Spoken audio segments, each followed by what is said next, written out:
We're heading to Tasmania, but instead of flying, we're taking the Spirit of Tasmania from Geelong. On paper, it sounds simple. Drive on, sail across, drive off. But once you factor in the extra drive to Geelong, the time on board, and what the crossing's actually like, is it worth it? Well, that was officially one of the worst night's sleeps. We've got these just in case.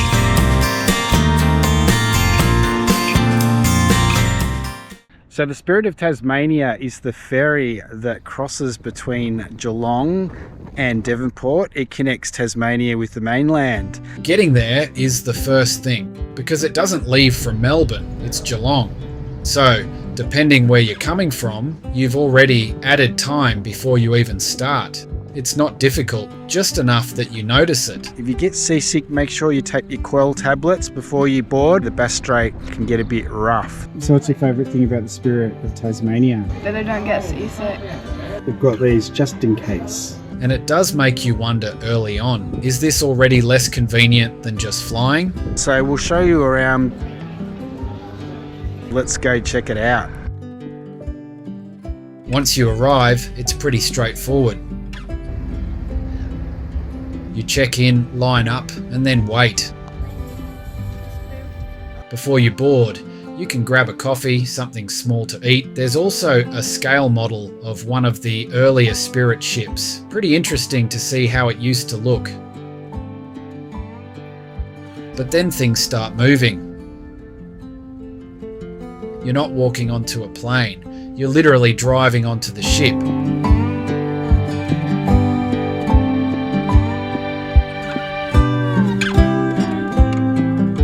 Once you're parked, that's it. You won't see the car again until Tasmania, so whatever you need, you take it with you now. A note for all drivers before the ship sails: if you need to collect any medication or other items that you need for this crossing, you should do so now.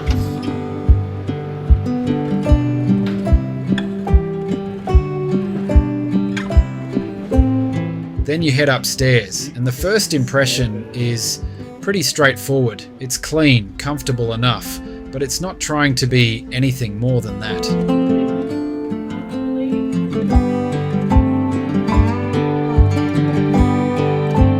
We'll check out the room.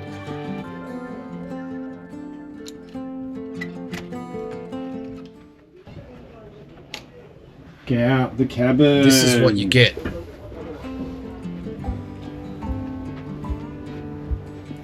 We've got 4 bunk beds here. Who's going on the top and who's going on the bottom? Bottom.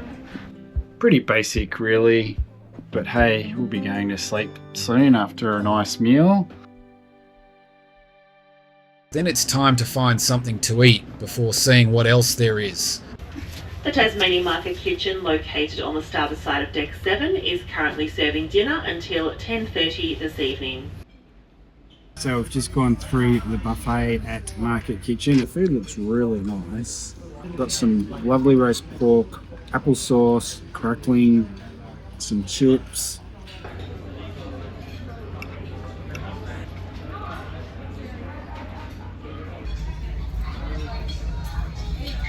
And it comes with a free soft drink. And dinner roll. There are a few other options as well.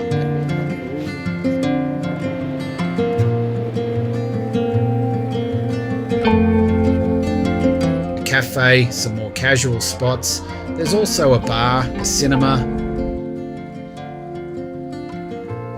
$8. Quite cheap for me.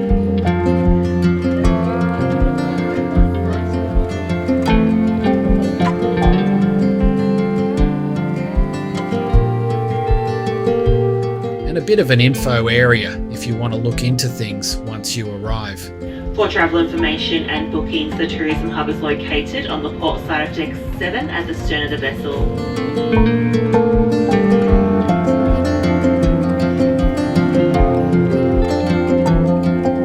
At this point, you're still in the bay, so everything feels calm. It's incredibly calm at the moment, and right behind me you can see the city of Geelong.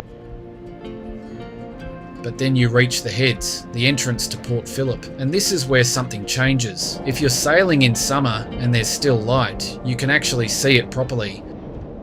It's a nice moment. Everything opens up, but more than that, you can feel it. The movement changes. Even if it's not rough, there's a clear shift from being in the bay to being out in open water. And once you're out there, the crossing really starts. And this is probably the part that matters most, because it can get rough. Some crossings are completely fine, and others you feel every bit of it. If you get seasick, this isn't a small detail, it changes the whole experience. So that's something you have to factor in before you even decide to do this. Then you go to bed and wake up in Tasmanian waters.